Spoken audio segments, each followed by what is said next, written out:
Thought I'd do a little demonstration of the Mother of the Corn kill, since I've been taking a break from this. So the important thing with the third rebuild is to set up spells correctly. So for Wizard we have Time Stop and Max IGMS, Empowered IGMS. On level 7 I have an Empowered Acid Sheath, 2 Black Tentacles maxed, Max Vortex, and the rest are grabs. Don't necessarily need all these grabs to hit, by the way. Then we have an Elemental Shield Empowered and the rest IGMS. We have 1 Energy Buffer, a Max Cat's Grace, Max Owl's Wisdom, rest doesn't matter. Then we have 1 Death Armor, 1 Displacement, 1 Stone Skin. These are not very important. And then at least 1 Clarity spell, which is important. Ghostly Visages, Invisibility, these aren't terribly important. 1 Shield spell, Mage Armor, that doesn't really matter, and then the rest doesn't matter either.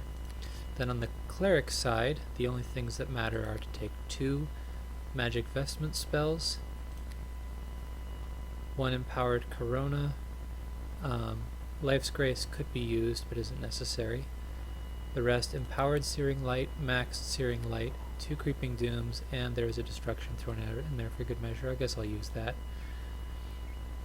And this should be way more than enough damage to deal with the entire group of trash, nest guards, and also the boss. So, head to the farm. All my spells are ready. I have everything prepped and on the bar and visible into the house.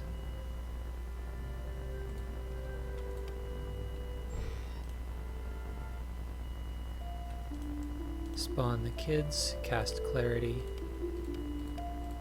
Oh, I put it on level 4. I'll go over my equipment setup when this is done. I don't want to waste too much time before the turn. Okay, so right away, start casting damage shields. All the kids should follow me since I'm on neutral grid alignment. I also have Corona Full here, and since I have enough time at the end here, I'm going to cast Owl's Wisdom and Energy Buffer. And as the kids start dying, I'm also going to cast Displacement.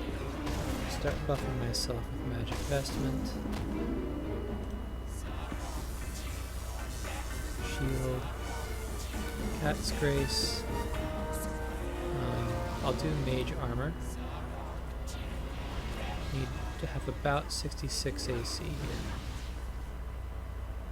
Why didn't that all work? Oh, right, I have to replace my amulet and put on boots.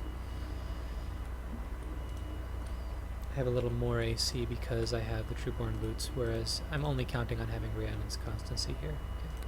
Ghostly Visage. Provoke the Mother.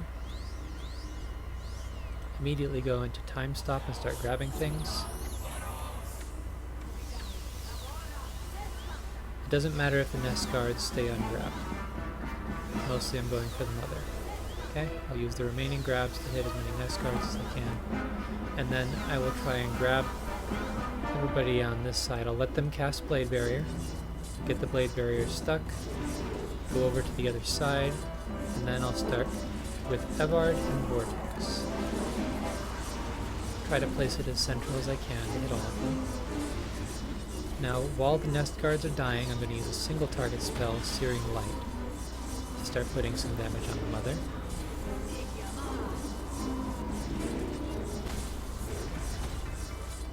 I'm waiting for the rest of the guards to die. I've already got one dead and the rest nearly dead. There's 2 down. You really just want them all to be inside the Evards. 1 more to die.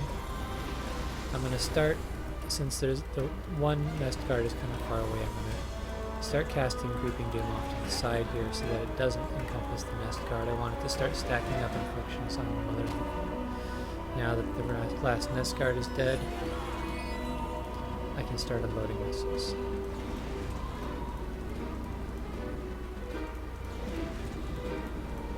I could have thrown the destruction in there, but at this point missiles are more damage. Destruction is another single target spell, which makes it good to use it while the nest guards are around.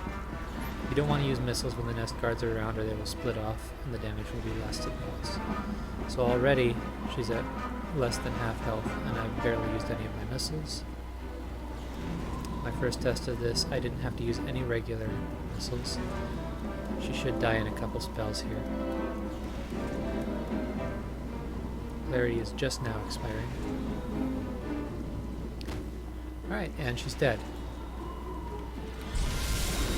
Ground clear. Now I'll show my equipment setup. Planar staff, Archwizard's robe, Draken helm, both wizard circles. That's standard stuff. First defense shield has, well, it has the ability to be buffed by vestment, but it also has 3 immunities, which aren't important here. It's just my standard equipment post reincarnation. Have Amulet of Natural Armor. At the start of the fight, to lower my AC, I was using Wisdom plus 10 Amulet, which is why I buffed Owl's Wisdom so that I wouldn't lose slots when transferring over to the Natural Armor Amulet. I lowered my AC so that the kids, before fighting the boss and the nest guards, would be able to hit me and trigger the damage shields. That's also why I took my boots off. Boots are Trueborn boots, which you get from a Simithos. You could also use Rhiannon Constancy here. It's just about as good. Trueborn boots are a little bit higher on the AC. I use Cloak of Premonition here instead of Wizard's Cloak because it gives me the soak, and I also use Greater Belt of Brawling. I have the Greater Weirding module, but I don't use it because it has 7 deflection, which I want my AC to be as low as possible. The kids have, I think, 43 AB, but they also, I want them to hit all their attacks, so as their AB decreases as they go further into a round, I want them to still be able to hit their weakest attacks. So my AC is 25 when I start the fight with the kids. And I can't count on being flat-footed because of auto attack. So Greater Belt of Brawling instead of Greater Weirding module. Gloves of Grace shores up my intelligence. Unfortunately, it does boost my dexterity. I don't think that really affects the kids being able to hit me. But that makes sure my intelligence is capped while I have Cloak of Premonition. So Cloak of Premonition and Greater Belt of Brawling is the standard setup here to make sure the kids can't damage me. Clarity blocks their Stunning Fist. And that's the setup. Pretty clean, not plenty of damage to spare. This was very, very generous setup, and the boss died without a single rest. Hope you enjoyed it.